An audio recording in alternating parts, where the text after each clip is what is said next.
അവൾക്ക് തൻ്റെ പത്നിസ്ഥാനം അലങ്കരിക്കാൻ കഴിയുമോ? ഓർമ്മ വച്ച നാൾ മുതൽ താനൊരു വിഴുപ്പുഭാണ്ഡമായിരുന്നു. ശങ്കരൻ്റെ മിഴികൾ നിറഞ്ഞു. കുളക്കടവിലേക്ക് നടന്നു. ഒരു പറ്റം സ്ത്രീകൾ തുണികൾ തിരുമുകയും കുളിക്കുകയും ചെയ്യുന്നുണ്ട്. ആ ഭാഗത്തേക്ക് നോക്കാൻ ശങ്കറിന് ധൈര്യം പോരാ. ഉടുത്ത ലുങ്കിയും ബനിയനും കുത്തിപ്പിഴിഞ്ഞ് തിരികെ പോരുമ്പോൾ അങ്ങകലെ കിഴക്ക് വെള്ള കീറിയിരുന്നു. രാത്രിമഴ ശമിച്ചതിൽ ശങ്കറിന് ആശ്വാസമായി. പായൽ നിറഞ്ഞു തെന്നുന്ന കൽപ്പടവുകൾ അയാൾക്ക് സുപരിചിതമാണ്. നേരം ഇരുട്ടിൻ്റെ കാഠിന്യത്തെ അല്പാൽപമായി കുറയ്ക്കുന്നുണ്ടെങ്കിലും ഒന്നും വ്യക്തമല്ല. കുളക്കടവിൽ ആരുമുണ്ടായിരുന്നില്ല. എല്ലാവരും പോയി കഴിഞ്ഞിരുന്നു. കുളക്കടവിലേക്ക് നടക്കുന്ന ആൾരൂപത്തെ ശങ്കരൻ കണ്ടു. മുഖം വ്യക്തമല്ല. എങ്കിലും ആ നടത്തവും ഒത്ത നീളവും വണ്ണവും ഉള്ളവൾ ജാനകിയല്ലാതെ മറ്റാര്? തൻ്റെ വീട്ടിൽ നിന്നും 5-6 വീടുകൾക്കപ്പുറമാണ് അവളുടെ വീട്.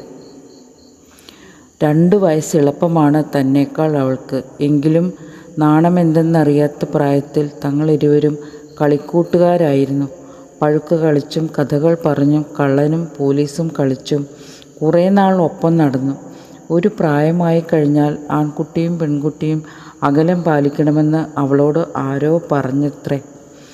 അന്നു മുതൽ തന്നോട് ഒരു പുഞ്ചിരി മാത്രമായി അവൾ ഒതുക്കി. വിവാഹം എന്ന യാഥാർത്ഥ്യം അവൾക്കൊരു സ്വപ്നം മാത്രമാണ്. ശങ്കറിന് സങ്കടം തോന്നി. ഇന്ന് ചങ്ങരേട്ടൻ്റെ വിവാഹമല്ലേ? പെണ്ണിന് ഇഷ്ടായോ? ജാനകിക്ക് നാവിന് എല്ലില്ല എന്ന് തന്നെ തോന്നി. അതിന് ഞാനാ കുട്ടിനെ കണ്ടിട്ട് വേണ്ടേ? അത്രയും പറഞ്ഞ് ശങ്കരൻ മുന്നോട്ട് നീങ്ങി. ജാനകി നെടുവീർപ്പിട്ടു. പാവം ഒരു മനുഷ്യൻ. പകലന്തിയോളം പാടത്തും പറമ്പിലും പണി ചെയ്യുന്ന ഒരു സാധു. സ്വന്തം പറമ്പിലെ പണി ചെയ്യണേന് എന്തിനേ കൂലി എന്ന കറുപ്പുസ്വാമിയുടെ വാക്കുകൾ ജാനകി ഓർത്തു. തിരികെ ഒന്നും പ്രതീക്ഷിക്കാതെ ഇയാൾ എന്തിനെ ഇങ്ങനെ കഷ്ടപ്പെടുന്നത്? രൂപത്തിൽ മാത്രമേ ശങ്കരൻ ആണായിട്ടുള്ളൂ. ആരെയോ ഭയന്ന് മുഖം വിളറി വെളുത്ത് രക്തം വാർന്നൊഴുകിയ പ്രതീതിയായിരുന്നു അയാളിൽ എപ്പോഴും. സാധാരണ മനുഷ്യന് വേണ്ട വികാരവിചാരങ്ങൾ ഈ മനുഷ്യനുണ്ടോ? ജാനകി അല്പനേരം ശങ്കരൻ്റെ പോക്ക് നോക്കി നിന്നു. വേഗം വസ്ത്രങ്ങൾ അലക്കിയെടുത്തു. പയറുപൊടിയും താളിയുമാണ് അവളുടെ സൗന്ദര്യത്തിനാധാരം.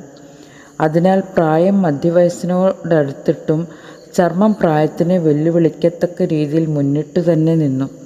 സ്വപ്നം കാണാൻ തുടങ്ങിയ പ്രായത്തിൽ തന്നെ ശങ്കരൻ തൻ്റെ മനസ്സിൻ്റെ കോണിൽ ഒളിഞ്ഞും തെളിഞ്ഞും കടന്നു വന്നിട്ടുണ്ട്. തിരികെ ഒരു കള്ളനോട്ടവും എങ്കിലും താൻ പ്രതീക്ഷിച്ചിട്ടുണ്ട്. തനിക്ക് സമീപം വരുമ്പോഴുള്ള ശങ്കരൻ്റെ വെപ്രാളം തന്നെ ഒഴിവാക്കുക മാത്രമായിരുന്നു എന്നു പിന്നീട് മനസ്സിലായി. ജാതകദോഷം പറഞ്ഞ പെണ്ണു കാണാൻ വന്നവരെല്ലാം ഒഴിഞ്ഞു മാറി. അച്ഛൻ അകാല മൃത്യു വരിച്ചു. പിന്നെയുള്ള ആകെ അത്താണി അമ്മയായിരുന്നു. ധാരാളം ബന്ധുജനങ്ങൾ ചുറ്റുപാടുമുള്ളതുകൊണ്ട് ജാനകിക്ക് സുരക്ഷയെക്കുറിച്ചുള്ള വേവലാതി ഉണ്ടായിരുന്നില്ല. നിത്യവൃത്തിക്ക് അടുത്തുള്ള തയ്യൽ കമ്പനിയിൽ തയ്ച്ചു കൊടുക്കാൻ പോകും. വിവാഹം എന്ന പ്രതീക്ഷ ഒരല്പം മനസ്സിൽ തേഞ്ഞു മാഞ്ഞു കിടന്നിരുന്നു.